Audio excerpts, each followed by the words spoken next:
Welcome to Washington Today on C-SPAN Radio for Monday, December 23rd, 2024. The House Ethics Committee releases its report on former Congressman Matt Gaetz, Republican of Florida, concluding that it found substantial evidence that Gaetz, while in Congress, had sex with a 17-year-old, regularly paid women for sex, and used illegal drugs, including cocaine and ecstasy, violating both state laws and House rules.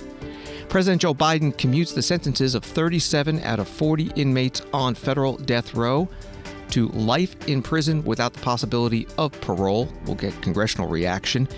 Senator Rand Paul, Republican from Kentucky, releases his annual Festivus Airing of Grievances, named after the fictional holiday in the Seinfeld TV series, in which he points out that there is about $1 trillion in what he calls wasteful federal spending.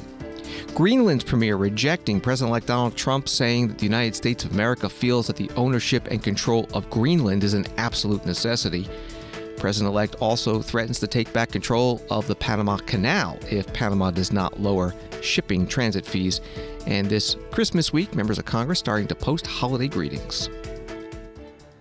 Associated Press writes the House Ethics Committee on Monday accused Matt Gaetz of regularly paying for sex, including with a 17-year-old girl, and purchasing and using illicit drugs as a member of Congress, as lawmakers released the conclusions of a nearly 4-year investigation that helped sink his nomination for Attorney General. The 37-page report by the bipartisan panel includes explicit details of sex-filled parties and vacations that Gaetz, now 42 years old, took part in from 2017 to 2020 while representing Florida's Western Panhandle. Congressional investigators concluded that Gaetz violated multiple state laws related to sexual misconduct while in office, though not federal sex trafficking laws. They also found that Gaetz knowingly and willfully sought to impede and obstruct the committee's work. The report states the committee determined there is substantial evidence that Representative Gaetz violated House rules and other standards of conduct, prohibiting prostitution, statutory rape, illicit drug use, impermissible gifts, special favors or privileges, and obstruction of Congress. That was from Associated Press. Congressman Mike Quigley, Democrat from Illinois, reacted to the report's release on CNN. This closes a long, drawn-out chapter for the now former congressman and for the House. What's the end result here? You know, it's pretty damning, obviously. Allegations of statutory rape and having sex with women who may have been impaired by drugs. But I think what's also very telling is that President Trump-elect appointed him to the highest law enforcement office in the world, despite these allegations. Makes you wonder if he even asked for the report. And I think the second point is the Republican-controlled Ethics Committee had refused to release this report while Mr. Gaetz was still under consideration for that position.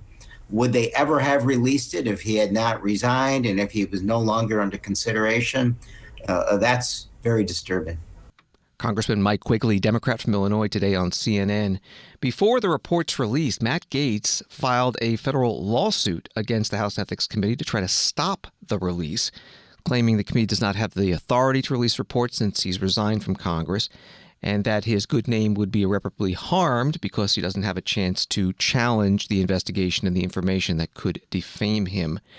In the meantime, apparently leaked details were being reported by various media outlets, so Matt Gaetz posted on X a defense, including giving funds to someone you are dating that they didn't ask for and that isn't charged for sex is now prostitution, with a question mark.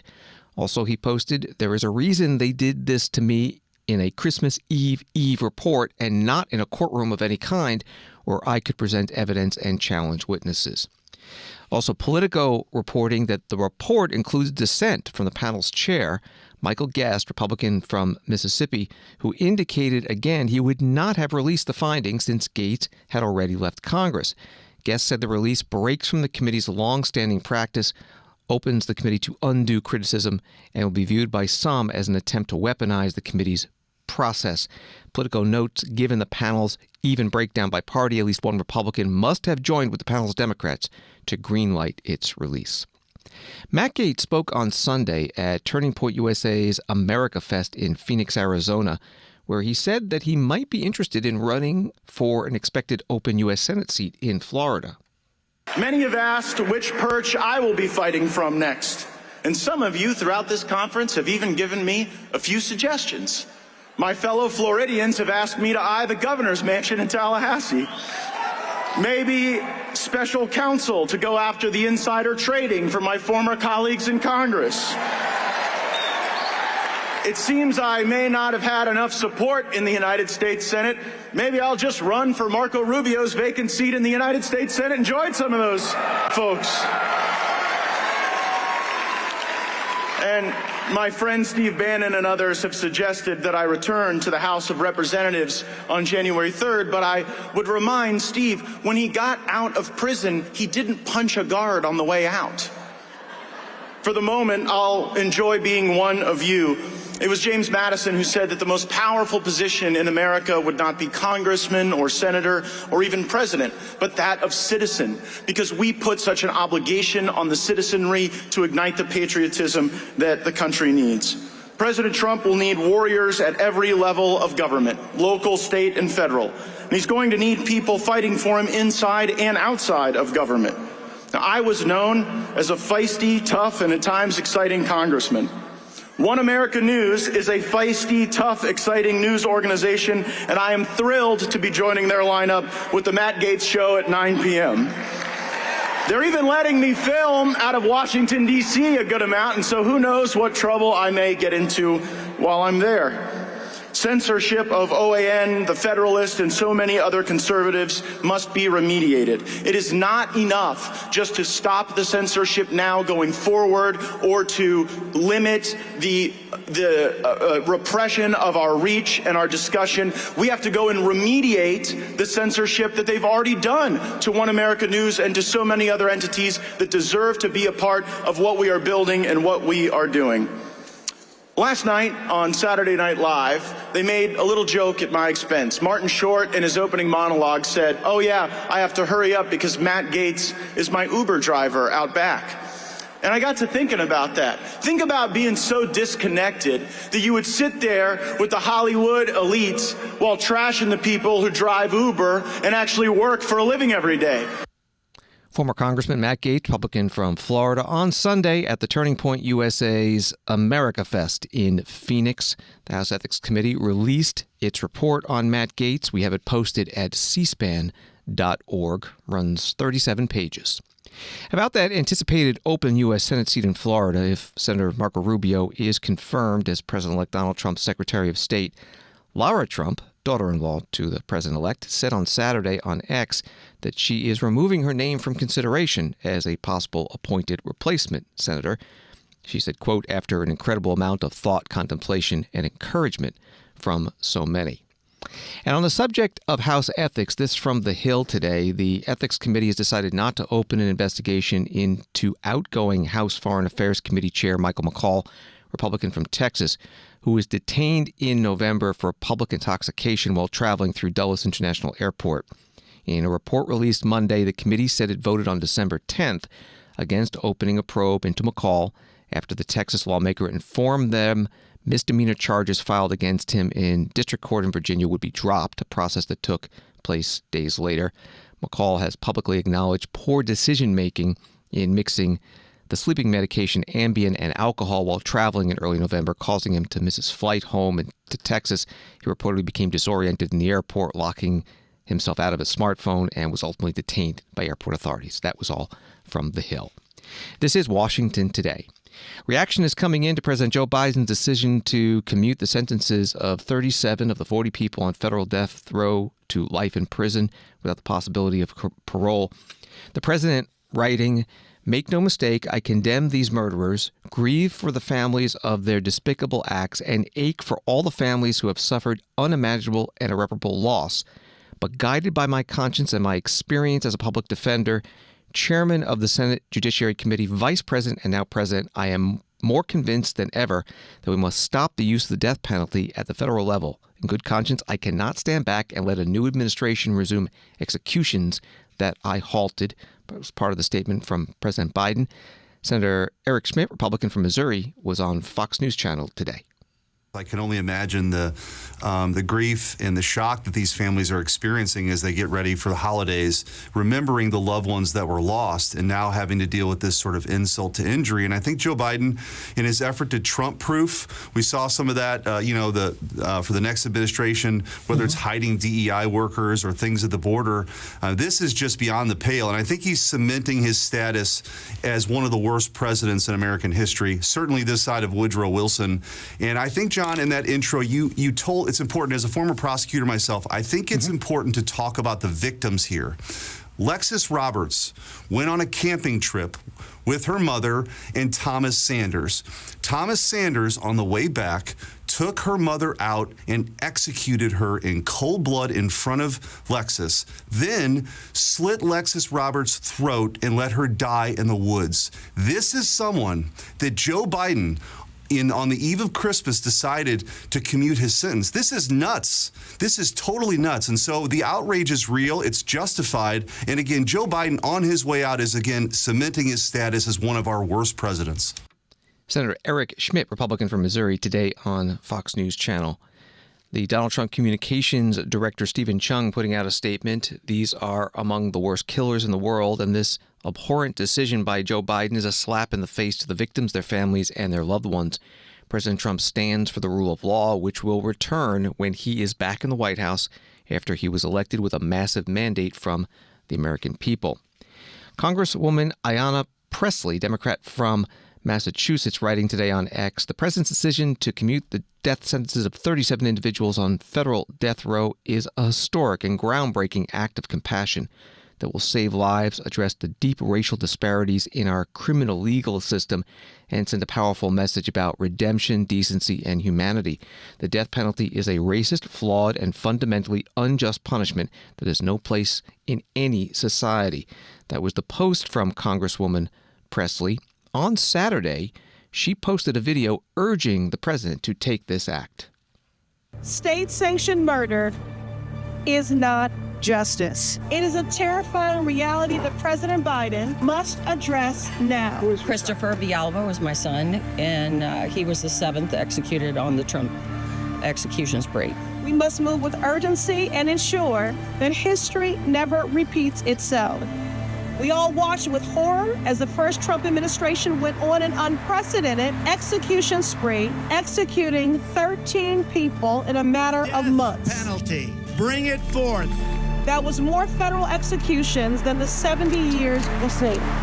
For many people, the death penalty is a debate about policy, law, and deterrence. But for me, it's deeply personal. It took 28 minutes for my son to die. I learned that my mother and my loved ones were gunned down by a white supremacist trying to start a race war. He's not an innocent man on death row, but he's a man that has humanity, that I have been willing and worked hard to give forgiveness to. I do not want him to die. To spend the rest of his life in prison, yes, but not for him to die in the name of my family. We are urging you, President Biden. I hope you hear my words. I hope you get to hear the pain in my voice. Part of the video that was posted by Congresswoman Ayanna Pressley, Democrat from Massachusetts, on Saturday, calling on President Biden to do what he did this morning, commute death sentences of federal death row inmates. He did it for 37 out of the 40.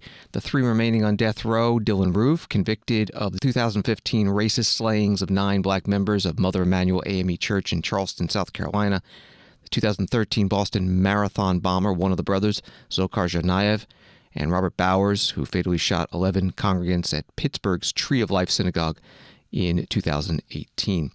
A few more posts from members of Congress. Senator Tom Cotton, Republican of Arkansas, writing, once again, Democrats side with depraved criminals over their victims, public order, and common decency. And from Senator Dick Durbin, Democrat from Illinois, the president's decision today provides accountability with a term of life imprisonment without the possibility of parole, and ensures that these individuals never again pose a threat to public safety, but without implicating the myriad issues associated with capital punishment. From the Washington Times, for Senator Rand Paul, the holiday season is the most wonderful time of the year to air his grievances about wasteful government spending. The Kentucky Republican is highlighting $1 trillion in questionable use of taxpayer dollars in the 10th annual installment of his Festivus report, a tradition inspired by an episode of the Seinfeld television series, in which family members share why they are disappointed in each other over a holiday meal. That was from the Washington Times. Senator Paul was on Fox Business Channel on Sunday talking about the report that he released today. Tomorrow we'll be celebrating Festivus, the made-up Seinfeld holiday. But in that, we will be talking about a lot of the waste we've talked, ridiculous, crazy things. For example, $760 million spent at the NIH on diversity, equity, inclusion. I thought they were studying science over there. Nope, it's about race. That's crazy. $600,000 to discuss why there are microaggressions among obese Latinx. What does that even mean? Even Latin American people think Latinx is a stupid term. These are people who can't figure out their gender, Latinx, who are fat, who are having microaggressions against each other. This is the insanity. This is why we can't rest until we cut spending, and we can't just raise the debt ceiling without actually cutting spending. Senator Rand Paul, Republican from Kentucky, on Fox Business on Sunday. He put out his annual report today.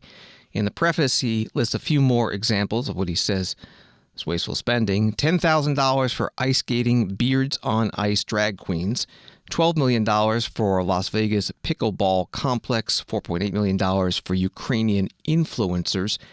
And returning to the Washington Times article on his report, they write some of the big-ticket items included $892 billion paid in interest on Uncle Sam's credit card and $90 billion the government has spent on ineffective U.S. Navy littoral combat ships, which the report names little crappy ships.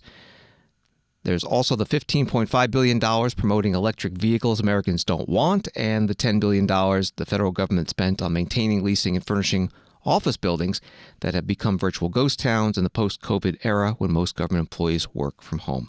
Reporting from the Washington Times. The temporary federal government funding extension that passed the House and Senate on Friday, then signed into law by President Biden, averted a government shutdown. It included money to rebuild the collapsed Key Bridge in Baltimore. WMAR TV reports the bill includes more than $8 billion in authorized spending and says 100% of the funding will be covered by the federal government. The federal government has to get paid back first, meaning any lawsuits Maryland, Baltimore City, or Baltimore County wins, the money will go towards repaying the feds. Maryland Governor Wes Moore, a Democrat, put out a video on Sunday. On March 26, Maryland suffered one of the most tragic events in our state's history. That we saw a ship the size of 3 football fields slam into the iconic Key Bridge and taking it down instantly, and with it, losing 6 Marylanders tragically. We saw with the loss of the Key Bridge, it also suspended all operations for the Port of Baltimore, which serves 2/3 of this country with supplies and represents a significant portion of our state's economy. This was not just a tragedy for Maryland. This was a tragedy for the country and a real challenge to our nation's economy. On that same morning, President Biden promised that he would stand with the city of Baltimore and the state of Maryland to ensure that we would rebuild the Francis Scott Key Bridge. And that very morning, I gave 4 directives. The first, that we would not just make sure that all the families were comforted, but also brought closure. The second was that we would reopen the Port of Baltimore. The third, we would take care of all families and anybody who was impacted by that destructive act, to include our port workers and our small businesses. And the fourth, that we would rebuild the Francis Scott Key Bridge. Well, Maryland, I'm proud to say and thankful to Congress that just now it was announced that Congress will support a 100% cost share to ensure that we will rebuild the Francis Scott Key Bridge on time and on budget. This is a big deal because it guarantees that all 4 objectives that I laid out that first morning will be accomplished. Provide comfort and support to the families, make sure we can reopen the channel, making sure that we can support all those impacted, and that we will rebuild the bridge. We will get that done quickly and on time. And this would not have happened had it not been for the support and the commitment of President Biden, of Speaker Johnson, of Leader Schumer, and also the fantastic congressional delegation that we have here in the state of Maryland, led by Senator Cardin and Senators Van Hollen. This is an important moment, Maryland, because we are going to show that we can do big things. And in the face of tragedy, we recover, we stand together. And yes, in this moment, Maryland will ensure that we will leave no one behind. Thank you, everybody, and happy holidays. Governor Wes Moore, Democrat from Maryland, posting that video on Sunday. Axios has a story. The Senate stunned D.C. early Saturday, passing the RFK Stadium bill after it looked dead. With President Biden's signature, the district would get 99-year control over the federal land, allowing the city to begin negotiations with the Washington Commanders for a new football stadium and envision residential and commercial development at the site. That was from Axios. Washington, D.C. Mayor Muriel Bowser today put up a short video of her at a ribbon-cutting event for a recreation center, and she's wearing a Commander's winter cap. I'm just really happy. I'm happy for a lot of reasons.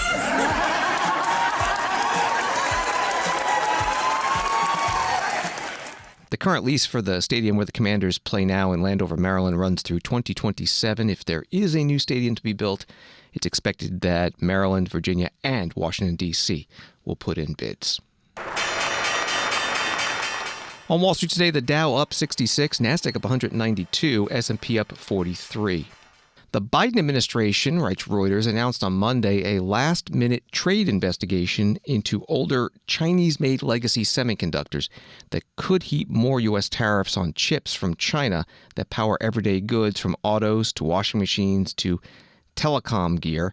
U.S. Trade Representative Catherine Tai said the probe aims to protect American and other semiconductor producers from China's massive state-driven buildup of domestic chip supply. The effort could offer President-elect Donald Trump a ready avenue to begin imposing some of the hefty 60% tariffs he has threatened on Chinese imports. Departing President Joe Biden has already imposed a 50% U.S. tariff on Chinese semiconductors that starts on January 1st. That was from Reuters. And from CNN, Honda and Nissan have formally agreed to hold talks over the next 6 months on a possible merger, a deal that would create the world's third largest automaker and give them more resources to compete with a growing threat from Chinese car makers. If the merger goes through, they'll be number 3 behind Toyota and Volkswagen in global sales. Washington Today continues in a moment. Are you a nonfiction book lover looking for a new podcast? This holiday season, try listening to one of the many podcasts C-SPAN has to offer. On Q&A, you'll listen to interesting interviews with people and authors writing books on history and subjects that matter. Learn something new on Book Notes Plus through conversations with nonfiction authors and historians. Afterwards brings together best-selling nonfiction authors with influential interviewers for wide-ranging, hour-long conversations. And on About Books, we talk about the business of books with news and interviews about the publishing industry and nonfiction authors. Find all of our podcasts by downloading the free C-SPAN Now app or wherever you get your podcasts.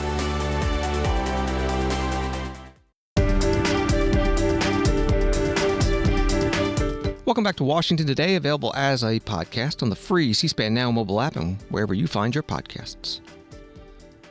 Associated Press writes, first it was Canada, then the Panama Canal. Now Donald Trump again wants Greenland.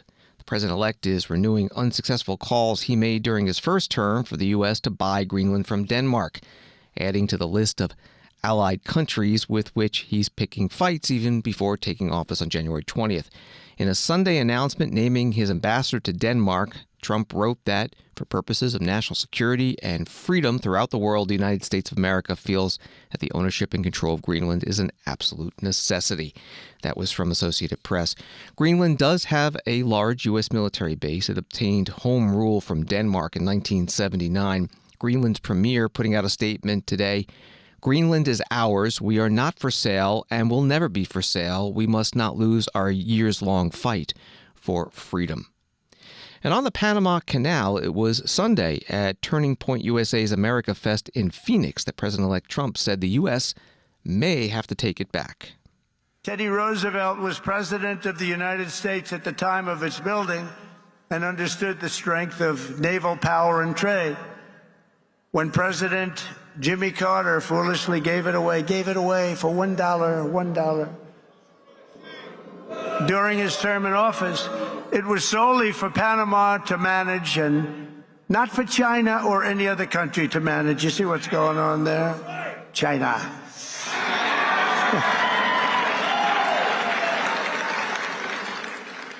It was likewise not given for Panama to charge the United States, its Navy, and its corporations doing business within our country exorbitant prices and rates of passage, which they do. They charge us like it's a disgrace. Our Navy and Commerce have been treated in a very unfair and injudicious way. The fees being charged by Panama are ridiculous, highly unfair, especially knowing the extraordinary generosity that has been bestowed to Panama, I say very foolishly, by the United States. This complete ripoff of our country will immediately stop. It's going to stop. The United States has a big and vested interest in the secure, efficient, and reliable operation of the Panama Canal. And that was always understood when they gave it to Panama. Can you believe that? We would never have done it if we thought what's happening now can happen, and we would never, and we will never, ever let it fall into the wrong hands. But it's falling into the wrong hands. It was not given for the benefit of others by a token of cooperation, but it was given to Panama and to the people of Panama, but it has provisions. You got to treat us fairly, and they haven't treated us fairly. If the principles, both moral and legal, of this magnanimous gesture of giving are not followed, then we will demand that the Panama Canal be returned to the United States of America in full, quickly, and without question. I'm not going to stand for it. President-elect Donald Trump at Turning Point's America Fest in Phoenix on Sunday. Also on Sunday, the Panamanian president, Jose Raul Molino, responded in an address to his nation. I want to express that every square meter of the Panama Canal and its adjacent areas belong to Panama and will continue to belong to Panama. The sovereignty and independence of our country are not negotiable. The canal is not controlled directly or indirectly by China, the European community, the United States, or any other power.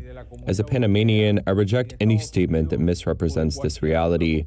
The canal will continue to be in Panamanian hands as the patrimony of our nation and guaranteeing its use for the peaceful and uninterrupted transit of ships of all nations. President of Panama, Jose Raul Molino, an address to his nation on Sunday, that interpretation to English provided by Reuters. Former President Trump reposted those remarks you just heard, adding, "We'll see about that." And also, he posted a picture of a U.S. flag in the canal zone with the caption, "Welcome to the United States Canal." More from the Associated Press article. The United States built the canal in the early 1900s, but relinquished control to Panama on December 31st, 1999, under a treaty signed in 1977 by President Jimmy Carter. The canal depends on reservoirs that were hit by 2023 droughts that forced it to substantially reduce the number of daily slots for crossing ships.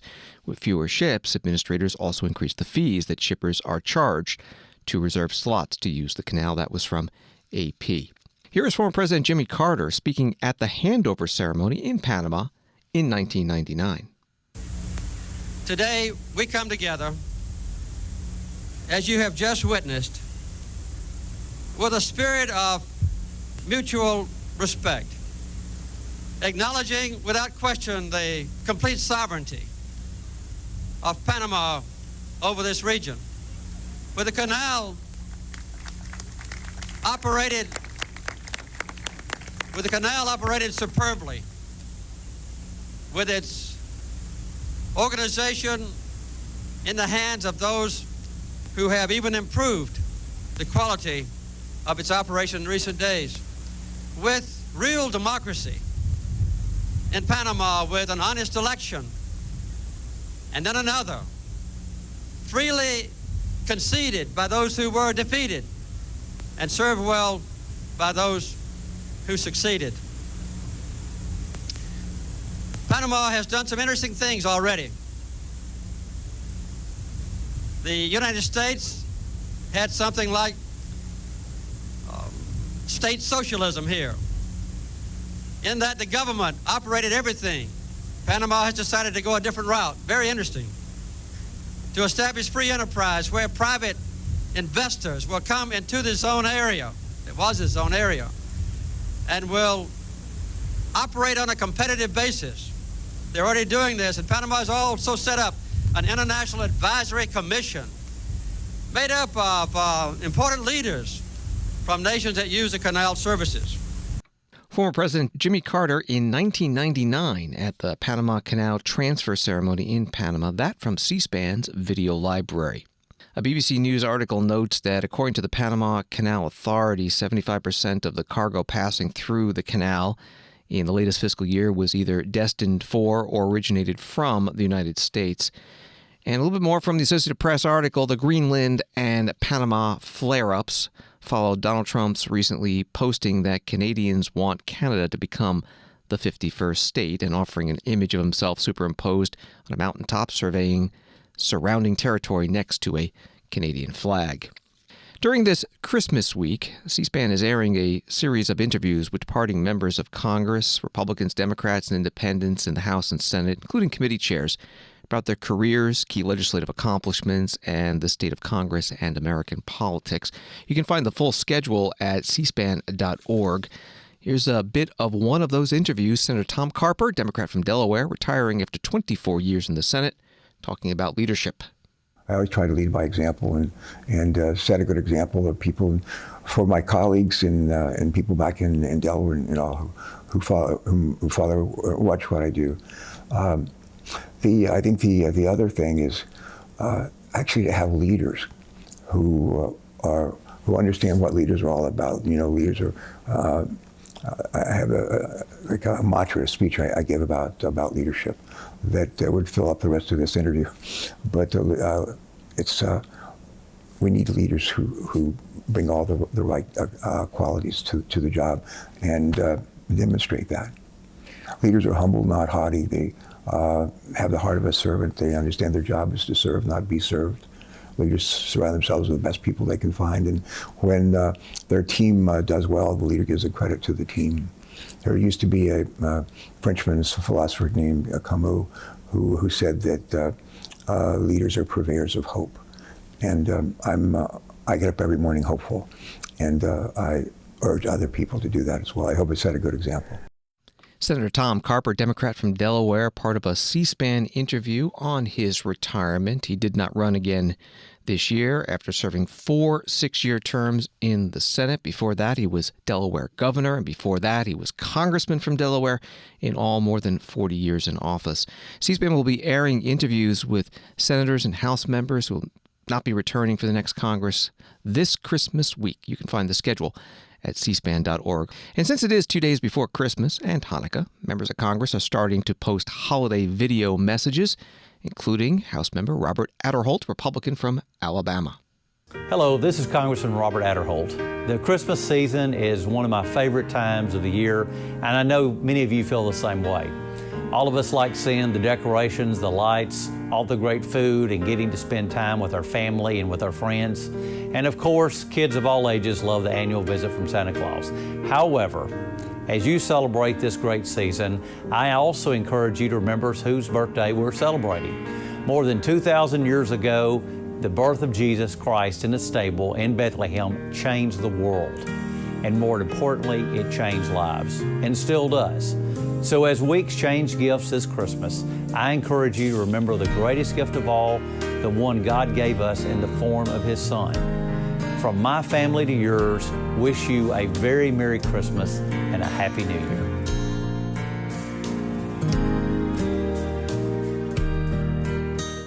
Congressman Robert Adderholt, Republican from Alabama. Congressman Adriano Espaillat, Democrat from New York, also posting a holiday video today. Hi, this is Congressman Adriano Espaillat. As we kick off the start of the holiday season, we reflect on the year ahead of us as we gather with our friends, families, and loved ones. I want to wish you and families across my district a happy holiday season. May this time be spent with family and friends, enjoying the generous spirit of the holiday season. As we close out this year, I personally want to thank you for your continued support as we have worked together to build a stronger and more welcoming community and a more resilient city for all families who call New York their home. I am proud of the work that we have accomplished as a community in 2024. And as we enter the new year, I continue to draw strength from the support from families across my district and the diversity that thrives throughout our communities in the work that lies ahead. From my family to yours, wishing you a safe and happy holiday season and a happy and prosperous New Year's. Congressman Adriano Espaillat, Democrat from New York, posting that video. Thanks for listening to Washington Today. You can find all of C-SPAN's programs on the free C-SPAN Now mobile app and at cspan.org. That's also where you can get this program as a podcast. And we're also on YouTube. Just search Washington Today. And for more on the stories that are shaping Washington every day, sign up for our daily newsletter word for word. Go to cspan.org/connect to subscribe. Have a good night.